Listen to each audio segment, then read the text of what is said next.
All right. We are recording things. A podcast, presumably. Yep. Presumably. I'm back in the room with terrible lighting. And I also have given up on the headphones. Because in this room, Trish is way back in the house, so she can't hear anyway. So your voice can't annoy the crap out of her. Like she always says. You like my haircut? I got my haircut just yesterday. Oh. I didn't notice. I know, because I decided to keep a lot of the length because I like this like lion's mane thing it has going for me. So it's also layered a lot, so it's a lot lighter, which I am very happy about. Okay.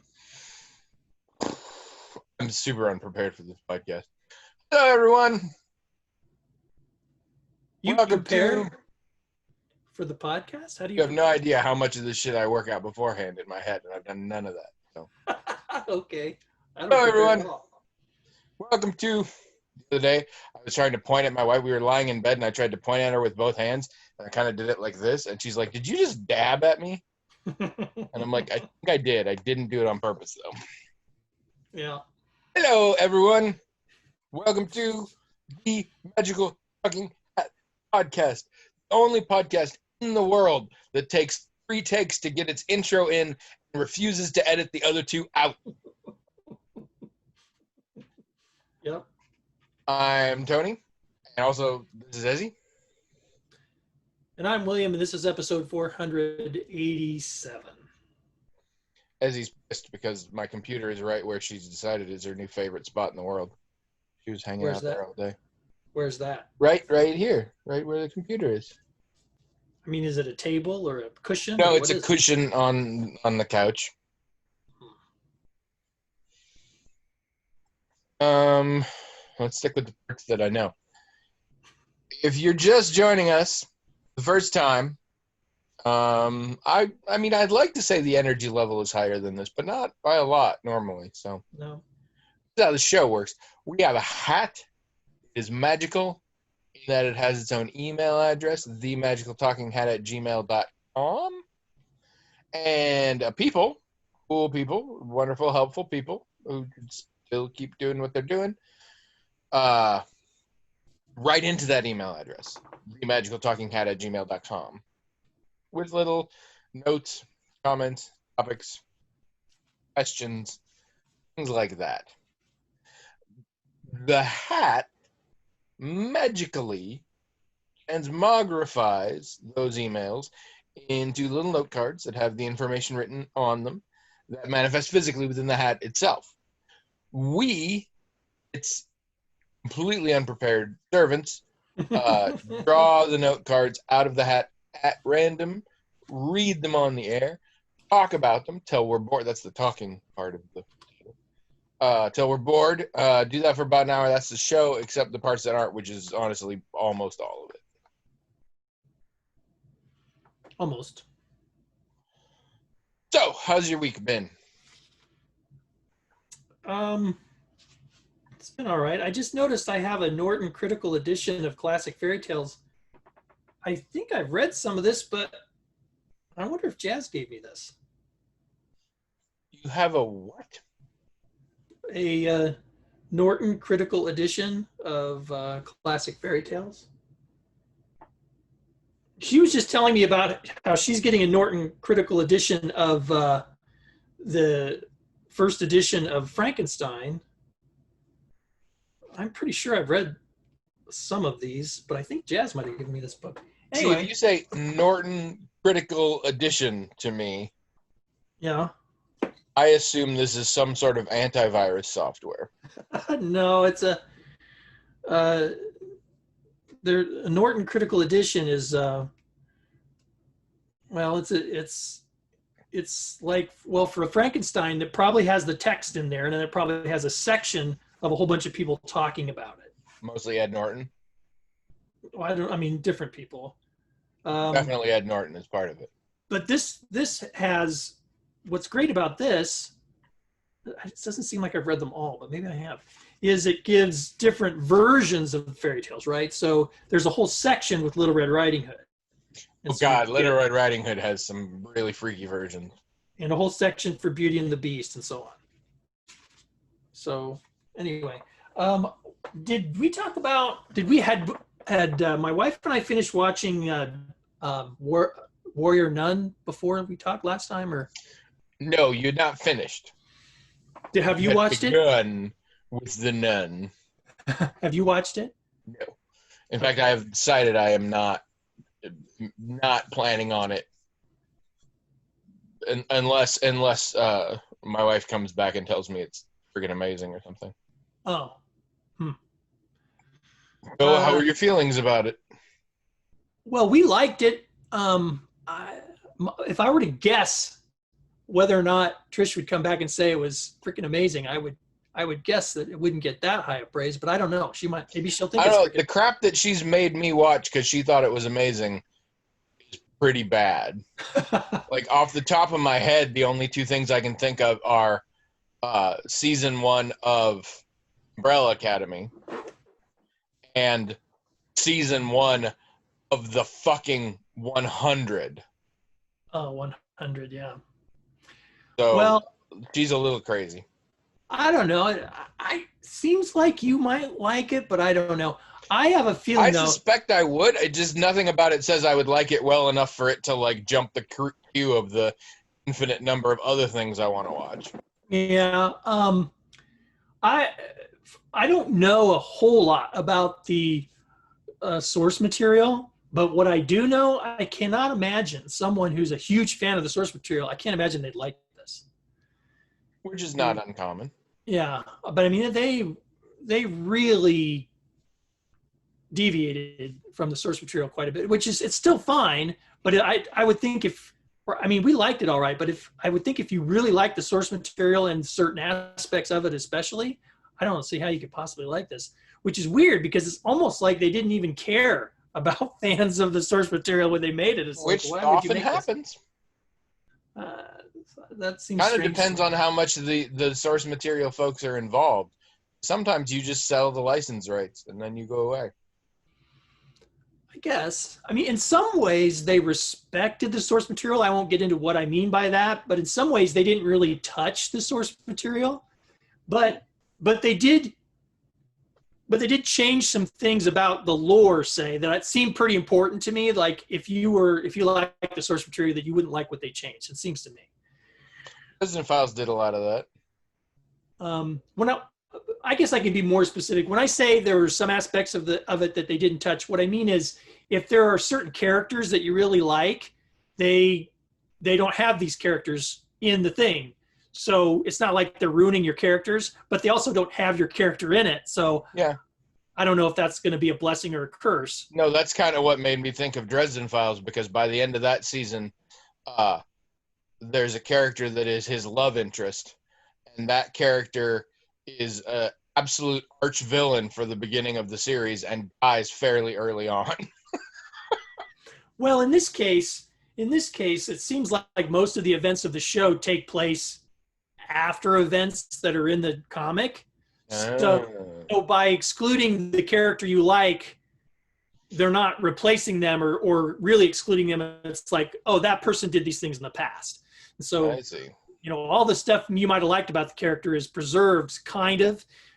But still, you probably would rather see the thing with your character, first of all. And second of all, as I said, they did change some of the lore in a way that I thought was significant. That, it would be equivalent to say, like, let's say you told a Batman story and he became Batman, but his parents were never killed at all.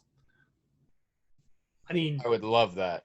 Well, a lot of people might, but other people would think, wait, that doesn't make any sense. I mean, the whole thing about him becoming Batman was because his parents were dead. So some people wouldn't like that. I honestly, I wouldn't care about that kind of thing, but a lot of other people would probably not like that. Like a big change, something that really makes it very different to fans anyway. To casual people watching, probably not a big deal. Spoilers, Hill people. Thomas and Martha Wayne are still alive in Warrior Nun. But I mean, as I was watching it and thinking about whether or not you would like it, I mean, it's got all that thematic stuff that you usually like, and it's like, oh, he'd probably like this, but I don't know. I do like thematic stuff. You know what I mean, like demons and angels and religious trappings of whatever. Today I watched the first episode of Lock and Key. Yeah, I think we watched just one episode of that. Didn't really. It's good enough. I'm gonna watch the rest, I think. And we went pretty quick. Like, I anticipate. Okay. Any story, young adult story, where it's like, oh, there's these young people and they go somewhere, but things are not all as it seems, and it's secretly evil. Like, we have to have the start where they're just shitty teenagers and or little children who nobody believes. Yeah. I feel like we've pretty much front loaded all. I feel like by the next episode, most of that will be gone, and I'm very happy about that. Because that was annoying as fuck. We moved pretty quickly forward into, like, here's some undeniable fucked up shit going on. So Yeah. we'll see. It's only 10 episodes. We'll see what happens. I don't know why. I just had this urge. Really, I should be watching the last season of Killjoys because I haven't done that yet, and I want to do that. But I just had because I finished what I was watching, which was the D&D campaign, the Unsleeping City campaign. I finally finished that. Now I can move on to watching an actual TV show. Really enjoyed the end of Unsleeping City. That was very, very good. Good. I talked about Legendary last week, the reality show with the ballroom cruise. Yeah. We're still watching that. We're still really enjoying that. Last one we watched had a guest judge that is a major character on Pose, so that was fun. Oh. It's really fun because the character on Pose is an absolute bitch, and this judge appears to be an absolute bitch. She like fought with other judges and kept getting up out of her seat, and they told her she had to go back. And yeah. But yeah, so we're having fun with that. What else are we watching? We're not watching a lot lately. We watched a couple of movies that we had been planning on that came out. We watched Old Guard. Have you watched Old Guard yet? Yeah, we saw Old Guard. I forgot about that. What was your feeling? I mean, it seemed like a story that we've seen before kind of thing. But that said, it was entertaining. I mean, if they make more, we'll watch them. Yeah. It's pretty good. Yeah. That's pretty much what I'll say. Like, it's not mind-blowing. It's fun. It's a good action movie. With some good acting in it and good character. Like, you want to watch some people kicking ass and stuff, it's fun. You want to see Charlize Theron with a legit Labrys kicking the shit out of people. It's good. Yeah. I felt they were still a little too twitchy in their fight editing, especially because it's her. And she doesn't need stunt doubles most of the time. Mm. And that's the excuse why you do the quick cuts in most modern action movies do, and I hate it. Yeah. They weren't as bad as most, but I would have liked better. There was still a little jumping around. They totally set it up for a sequel. We'll see what happens. But yeah, it was fun. I mean, if you don't see it, your life will be exactly the same. But if you want to watch a cool action movie some afternoon or whatever, it's good. The cast is very good. I mean, it's yes. Everybody did a great job. I don't see how you'd be, like you said, if you don't watch it, your life will be the same. But I don't think you're going to regret watching it just to see some of these really good performances because they're pretty good. It's real nice, but I mean, it's just a straight up action movie, but it's a good one. Yep. And then we watched Palm Springs on Hulu. Yeah, I don't know what that is. They kind of were there for a while. It's okay. Let me see what I can say. I'm trying not to give away anything that's not like obvious in the trailer. It's a movie about two people attending a wedding in Palm Springs, and something weird happens. It's a man and a woman, and the woman realizes she's waking up and it's the same day that it was, and she goes to talk to the man, and it turns out the man's been reliving the same day a la Groundhog Day for ages, and now she's also stuck in this time loop, Mm. and hijinks ensue, and it becomes it's a comedy. It's 100%. I mean, it's Adam Sandberg, Mm. and Lonely Island people got credit for it. Like, it's definitely a comedy. It's kind of a romantic comedy.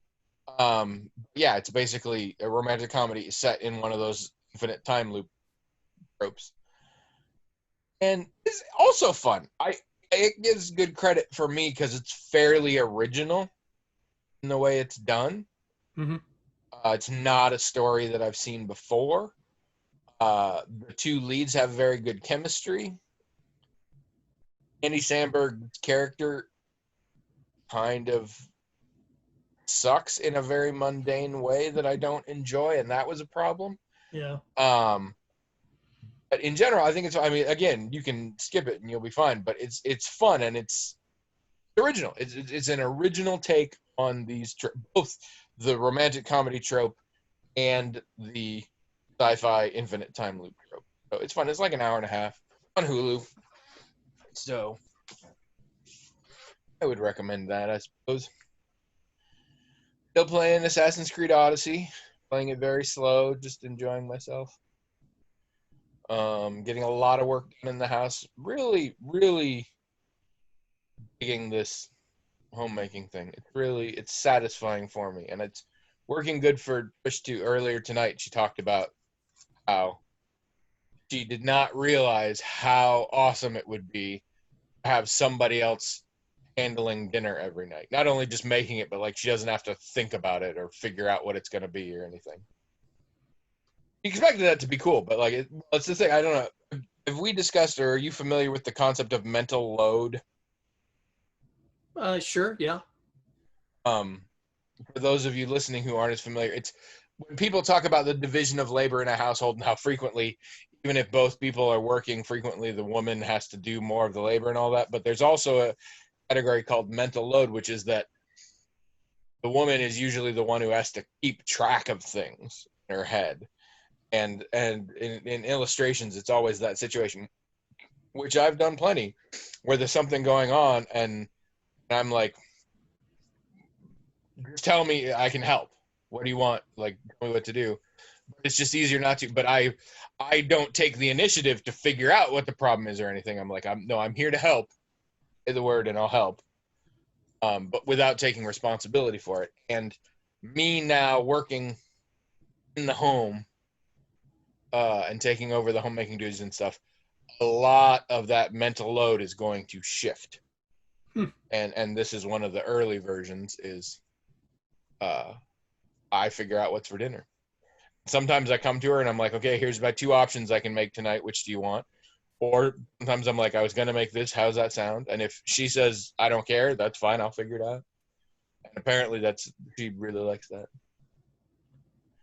Slowly excavating the kitchen, more and more space is usable. Mm. Laundry is getting done crazy on time. Trish is like, this clean laundry every day thing, it's freaking me out. Quickly figuring out, like, we do not have enough place for all of our dishes or all of our clothes, and we just never knew because they weren't all clean. So Yeah. figuring that out. But yeah, I'm enjoying that business too. And yet another friend come out to me as transgender. Another is it, I I mean, is had a that friend a few months ago come out to me as transgender. And now another one come out to me as transgender. And in both cases, absolutely did not see it coming. And these are close friends. really? Yeah. It was very surprising. This one's really picking it up and running with it more than the first one. Like seeing therapists, making appointments to start HRT, all that kind of stuff. Like really going. So I'm psyched for them. It's pretty cool.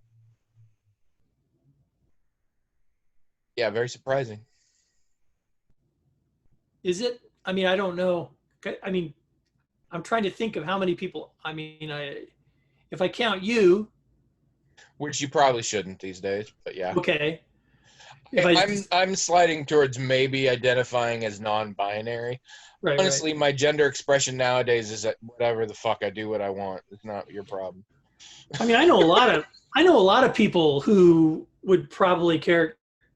Oh, I say a lot. I mean, probably more than my share, I guess, of people who would identify as non-binary, for sure. As far as trans, I know personally just one person. I think just one. I know a trans man. Well, I don't know. They were transitioning as a trans man. I think. I mean, they were taking testosterone and all that. I think they might be sliding back to a non-binary because they switched from female pronouns to male pronouns and now are using they, them, their. Oh, okay. And that one also surprised me, but that's a person I didn't know nearly as well. So, and then yeah, now I know people who explicitly consider themselves male to female transsexuals. One of which is not doing anything, and one of which is just now starting the process. Both of whom are in their 40s. And I have noticed from my history with people of this sort, transgender people, history with transgender people, a lot of male-bodied individuals who feel they are more female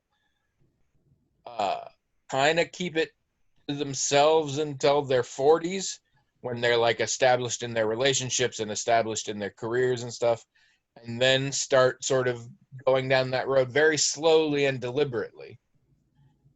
My big transgender mentor, I always refer to her in college for me, was a professor who had decided just about a year before start doing that. And it started very sort of small and went through the process, and it stopped before, I don't know what we call it now. We used to call it gender reassignment surgery. Now it's like gender verification. I don't know, something. She still has a penis, is what I'm getting at.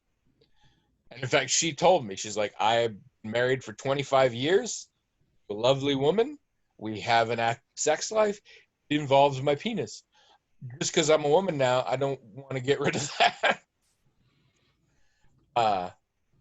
And she's lived very happily as a woman now for, I guess, like 20 years or so. And she had talked about it, yeah, that it really started to come up at a certain age and all that. And I've seen a lot of that, specifically trans women. I can't speak to trans. The only trans man I know is quite young. But yeah, I found that interesting, which I guess means it's my time, but I'm at the point where I'm like, nope.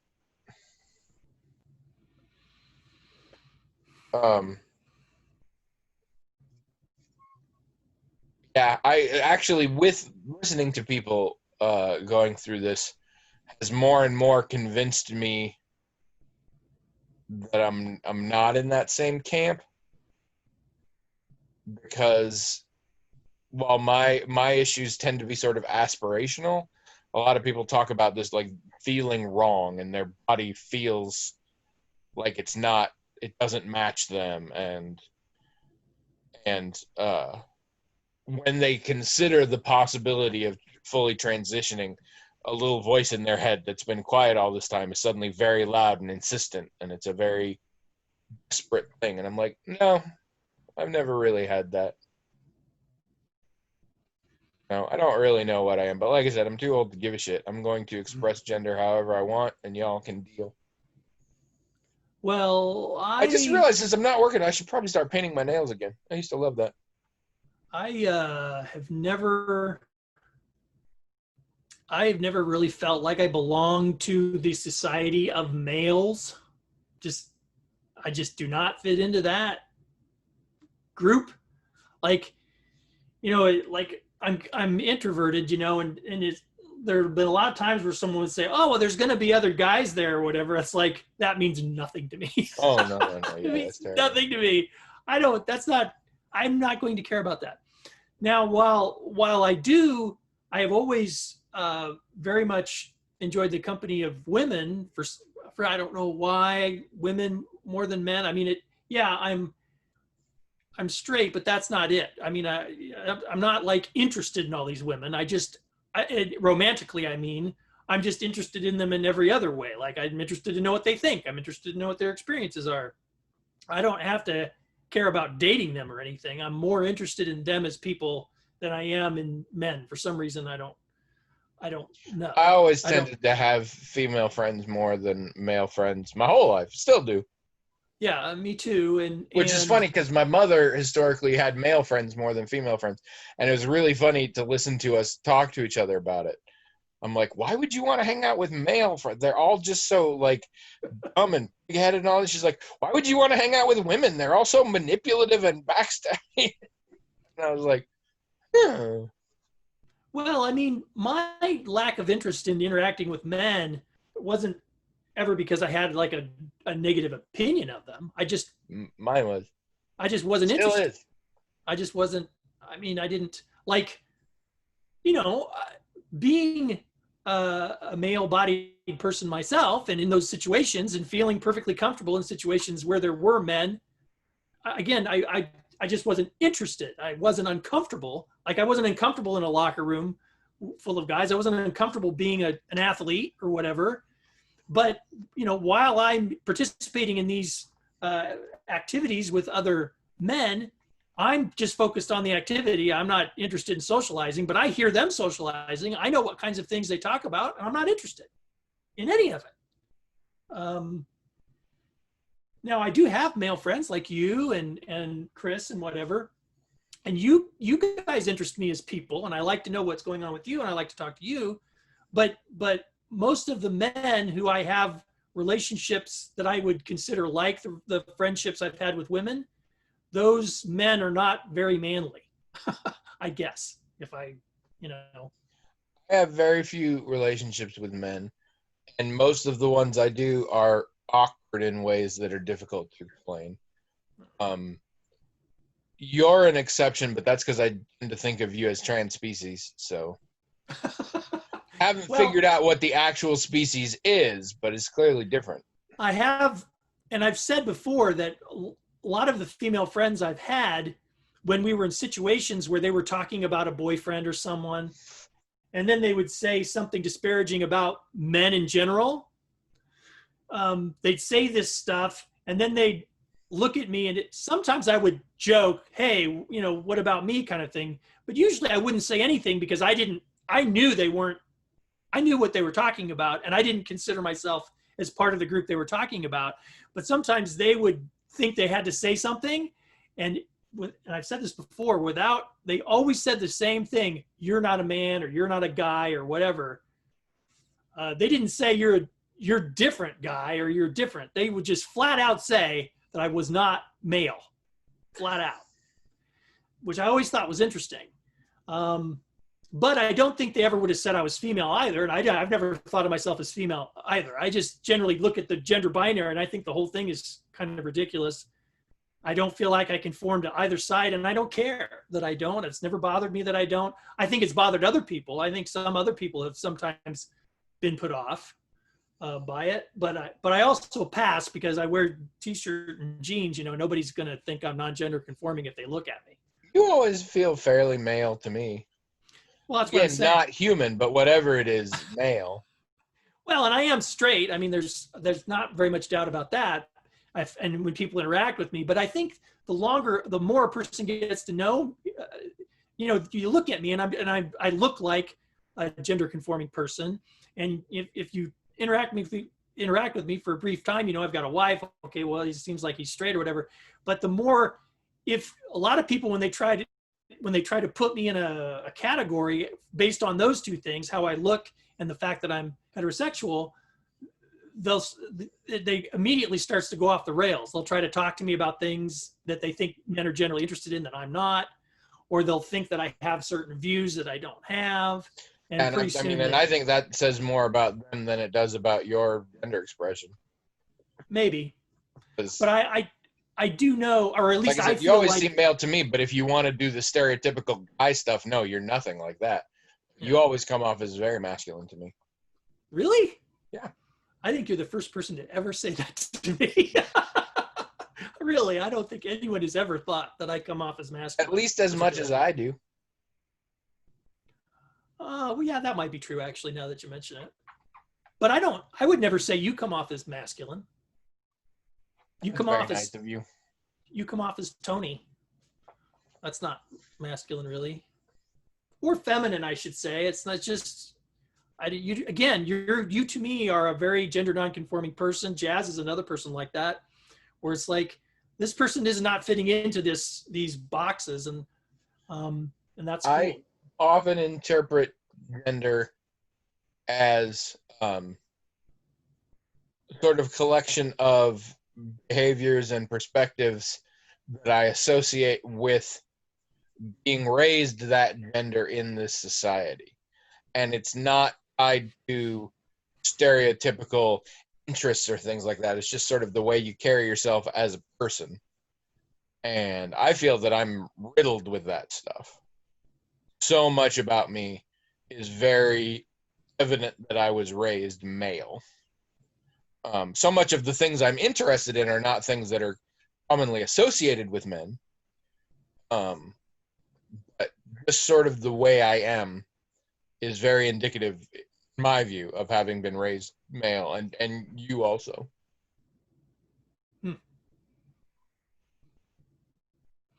Okay. Also, no girls like that, man. What are you talking about? Yeah, you're probably the first person I've ever met to suggest that I'm. That's because I'm the smartest person you know. There is one person one time that I knew. This was the only time anyone ever said this to me. That's why I'm bringing it up, because I remember this. So this person, I don't know how we got on the topic of it, but somehow we started interacting about physical fitness and self-defense kind of topics. And I'd never really been trained in self-defense, but somehow while we were talking about this stuff, we started talking about different ways to get out of holds and stuff like that, which I happen to know somehow. I don't remember exactly how the conversation went, because that's not the point. Because I'd totally forgotten we actually had a conversation about these things until she said something later. But anyway, we had this interaction about breaking holds and getting out of situations and stuff like that. A conversation I completely forgot about because I don't think of myself as having any expertise in this. But later, that's the main thing, was later when something came up where she had to go somewhere and she didn't feel entirely safe, and she wanted me to go with her because she would feel safe if I went with her. And no one had ever said that to me before. Like, I don't think it, I'm not even, I guess I don't want to speculate on that score, but I've known a lot of people, a lot of women who were friends with, and I would never have been the first person they would have picked to go into a dangerous situation and, so they could feel safe or whatever. I frequently am, and it's entirely performative. Because everybody who knows me knows I don't know how to fight, don't want to fight, don't anything. But I'm a good deterrent just based on how I look. Yeah, I think you've mentioned that before. Well, yeah, I think I specifically talked about when I used to do security for pagan events with me and this woman, and I was the one to look scary, and she was the one who actually had a black belt in Taekwondo. Right, but I am tall, I guess, but I've never had a threatening, never. I was skinny, I just don't think I look. At Applied Systems, you used to threaten to cut me on a daily basis. Oh, yeah, I forgot about that. I don't know what you used. No, I didn't do that. Calling everybody bitch, and it was crazy. No, come on. But yeah, but the reason she felt like she'd be safe is because she thought I knew I would know how to deal with certain situations, which maybe I would. I don't know. What I'm just hearing from all these stories is most people don't know you very well. That's probably true. When I was growing up, people would would basically tell me all about themselves, and I would not tell them anything about myself. And not because I was hiding it, but because they never asked. I mean, they didn't seem particularly interested. They were totally interested. I mean, they were totally willing to answer my questions, of which I had many, but they didn't ask me any questions, so I didn't tell them anything. So yeah, a lot of people when I was growing up probably didn't know very much about me. I noticed back when I had a job, and that job was in a building and not over computer, that people would say like, "How you doing?" or "How's the day going?" or whatever to me. I would totally tell them, whether I was being frank or making a joke or so. I would definitely have things to say, like, well, I'd just tell them like, "Oh, well, this is fucked up," or whatever. And I very seldom reciprocated the question. Oh, you didn't ask them back? No. I thought about that. And what it largely came down to, in general, people ask that not expecting a real answer. Yeah, that's right. You're supposed to say fine, or not too bad, or whatever. Decided my responses were entertaining, even the non-comedic ones were entertaining. What it ultimately came down to is I did not give a shit how their day was going. If there was somebody who looked like what's happened, why you look so sad or angry or high, or if I genuinely wanted to check with somebody on something, I would do that. But like people I'm passing in the hall, I do not give a shit. And I'm like, they asked, so I'm gonna answer. And if they don't like that, then they'll learn not to ask. But I'm not going to pretend I'm interested. And I think this is a horrible thing. But I haven't figured out how, if at all, I'm going to deal with it.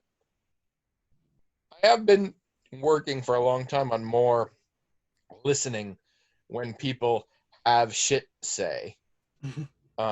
And if there is some sort of group situation, if I'm with somebody and like we're working on a project or whatever, and they're just asking me things and I'm answering a bunch, I will notice, or I hopefully will know, but if I notice, I will attempt to be like, okay, what's your take on this?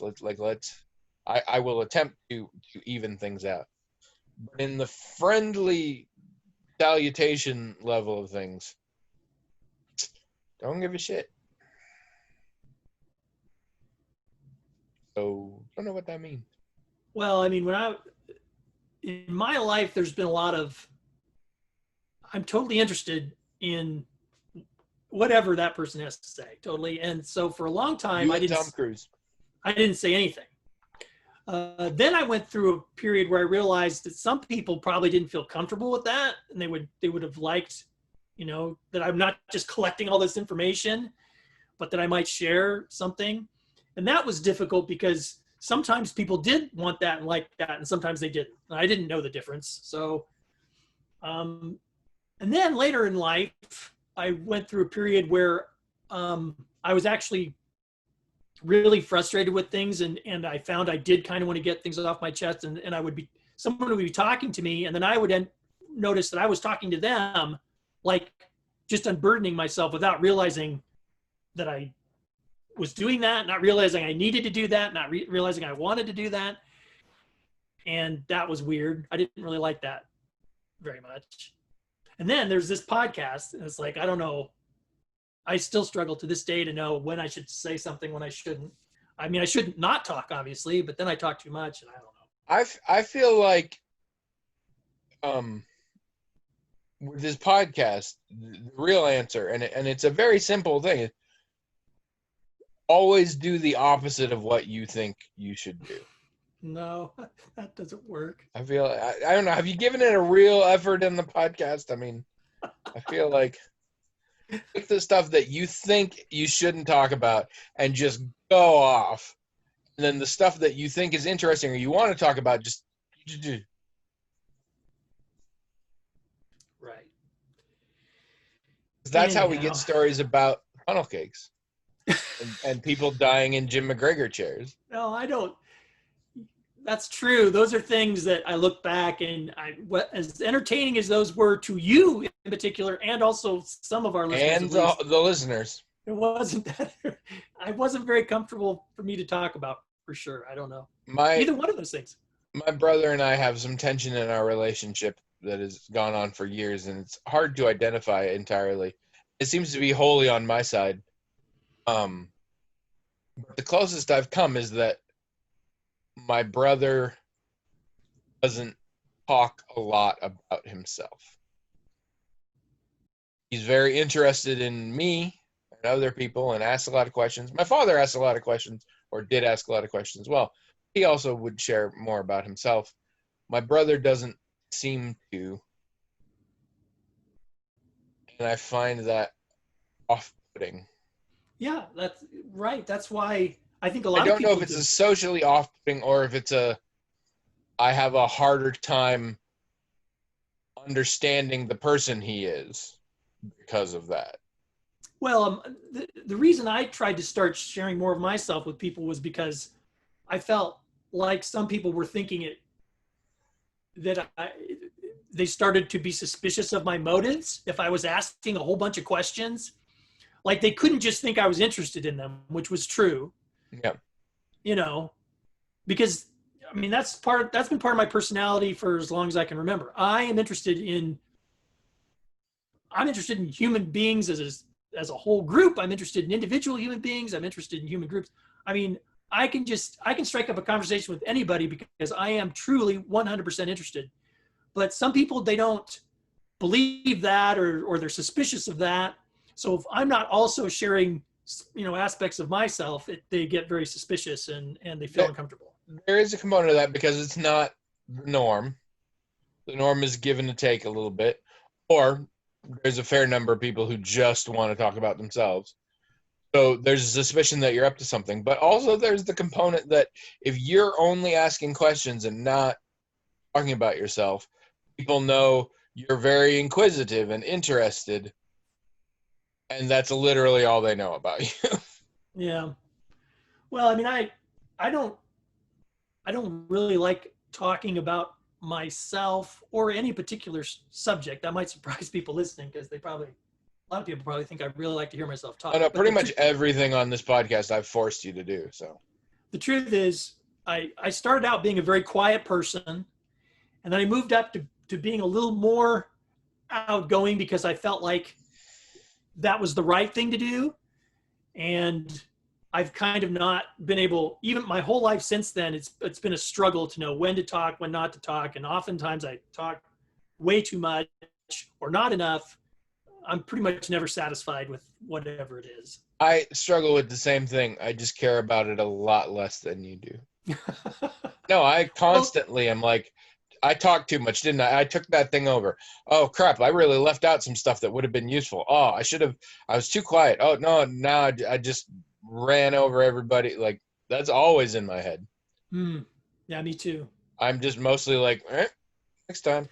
Well, but the thing for me is, again, and some people who've known me only in the last 20 years or so might be surprised by this, but the fact is, I'm not interested in speaking unless I have a reason to. So I'm not constantly interested in anything unless you have a reason to.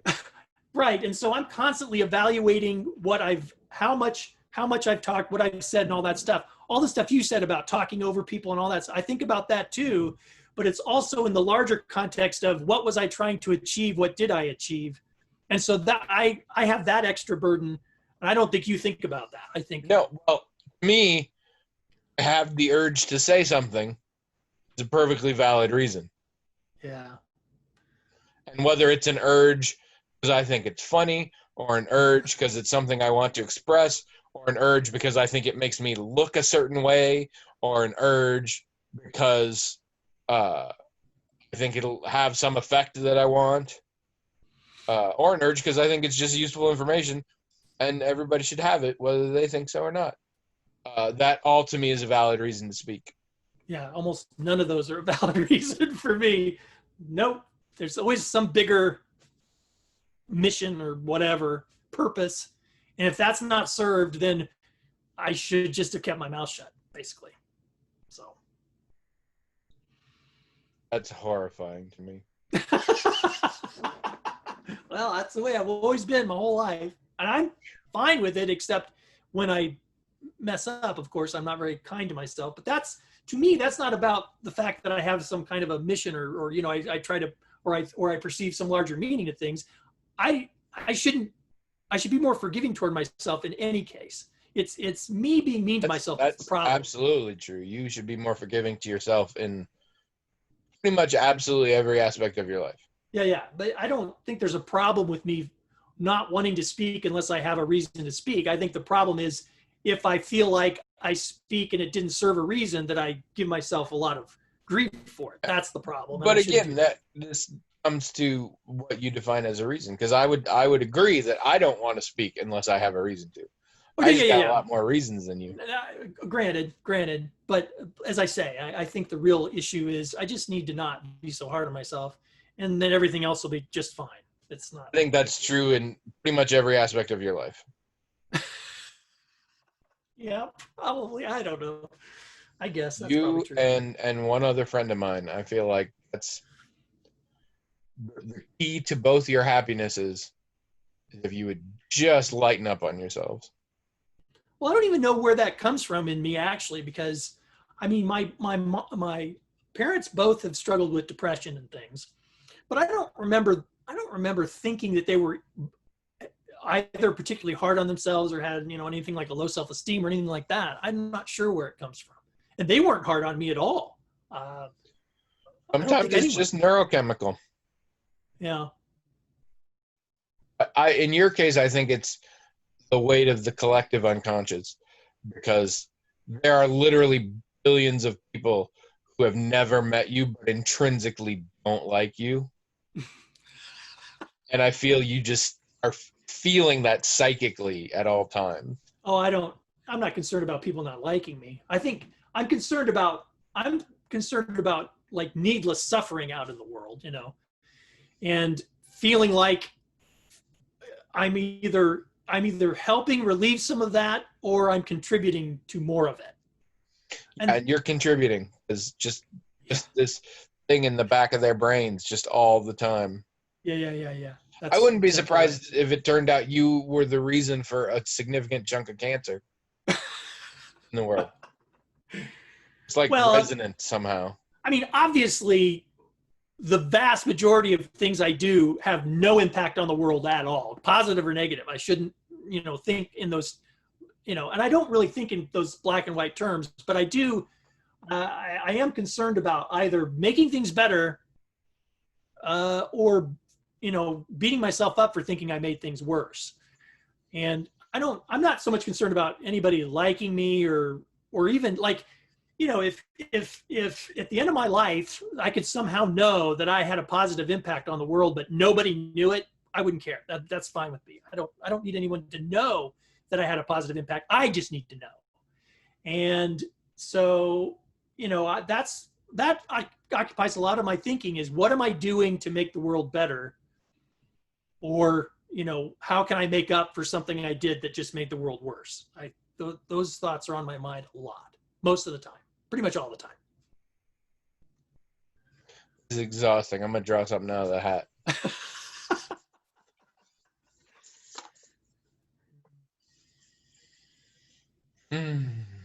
This is from Beth, who I was just talking to on the blog today.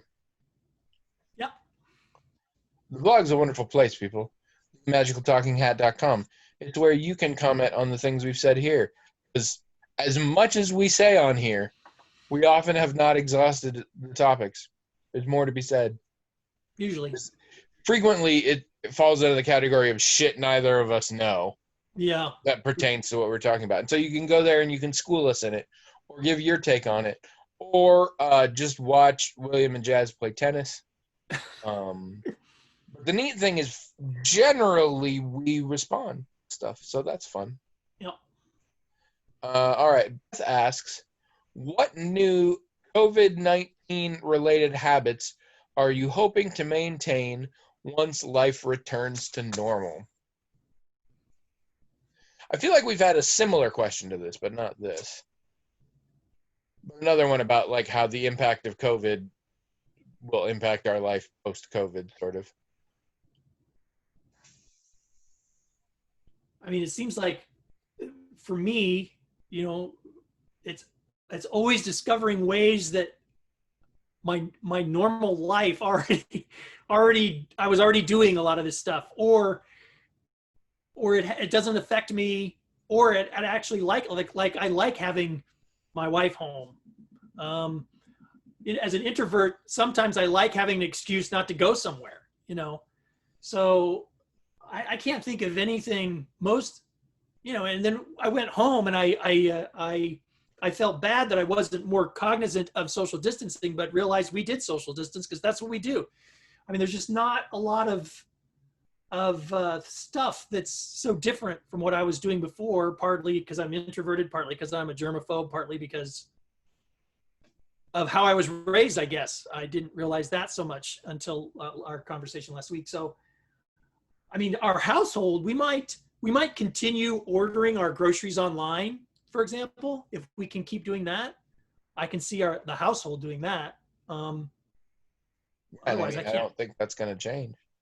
They had that before COVID, so Yeah, and we did it sometimes actually. With the whole shopping online thing was something. We didn't do it for the first time because of COVID, but we didn't do it as often as we do now, obviously.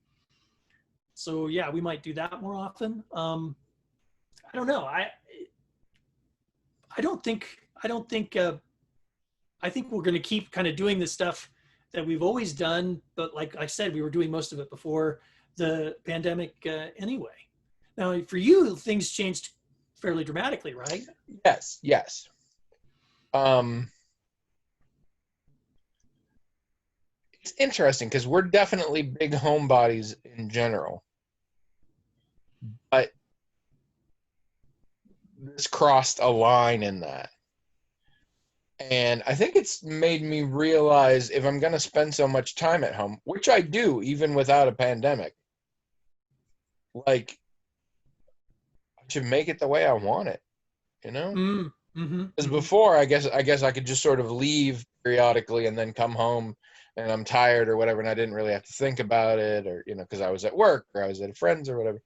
It's also why I liked to go out to eat so much because we can sit at a table across from each other that's not doable in the house. And yeah, I think this has sort of been making me realize because I'm enjoying my house more as I clean it and as things get more organized because we eventually had to sort of come up with routines. We were just here. And I'm enjoying that more, and I hope to take that with me afterward to make my home the way I want it because I spend a lot of time there. Yeah. I think there's a component similar to it to a sort of 9/11 thing. Like I'm gonna look at people and things and interactions and handshakes and doorknobs and like and crowds differently after this because I've learned a lot more about infection vectors Oh, sure. during this. And so, not that it's going to make me more scared, but it's going to make me more aware. Maybe things like, you were hanging out outside. You were in a weird building and you shook a lot of hands and crap. Maybe wash your hands when you get home, stuff like that. Yeah. Or if you're not feeling well, I mean, just the basic idea that I've loved. So the masks that we're all wearing. Yeah. Asia, they've been doing this for ages. When you're Right. sick, you put on a mask, protect the people around you, so they don't get it. Do that. That sounds nice. I mean, ideally, stay at home, but if you can't, and people frequently can't or won't, do that. Yeah, I think that's going to change some things. But no, I've been very pleased when you've had the same thing. A lot of people are going stir crazy being in their house with their family. I understand there's a whole new dimension when kids are involved. I also know just couples. They're like, I'm gonna murder them now. Trish and I have loved it. It's Yeah. been great. Yep. We liked it a lot. We're pretty good about having our separate time if we want it and all that. So that's not a thing. But It's been great. I a little Now, bit want her to go back to the office because I want to test how I operate when I'm by myself. oh yeah. A little bit I want to see how that works. But for the most part, I love having her around. And I think she's thinking in the long term she may end up doing a hybrid thing where she works from home some. That would be nice. Also, I think it's going to be fall before they even talk about it, really. Oh, really? I see. I don't know. I think my wife. Well, no, I think yeah, September they're going to start talking about it, right? Because They had said August, and then recently they sent out a thing, and they're like, August is when we're going to look at the options, and then yeah. I think September is what her office said, and I think before that there was some indication that they might not do anything until the beginning of next year. But my brother-in-law, his work told him a while ago, straight up, nobody's coming back till January. Well, we had a service guy in here a few weeks ago working on something. You know, he had his mask on and everything. We've had a couple of service people here, and they've always been really good, and you know, social distancing and wearing masks and everything. But he said that I think it was his wife, worked for Principal Financial, which, if people don't know, that's a Des Moines-based insurance company, but it's also financial. I think a lot of financial things they do. It's a really important business in Des Moines. It's got a really iconic building in downtown Des Moines, is the Principal Financial Building. And the reason I bring all that up is because I was really surprised by what he told me. He said his wife, who worked in a branch office near here, they told her she was going to be work from home permanently. Yeah, I think more and more of that is showing up because this experience has to go on for so long, and it's causing some companies to realize, holy shit, we don't need the overhead. Well, sure, but we I can mean, still function.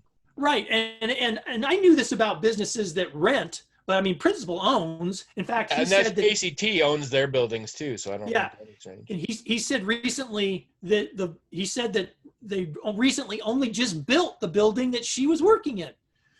So, but like you just pointed out, that's still overhead. You got to pay property taxes and utilities and all this other stuff.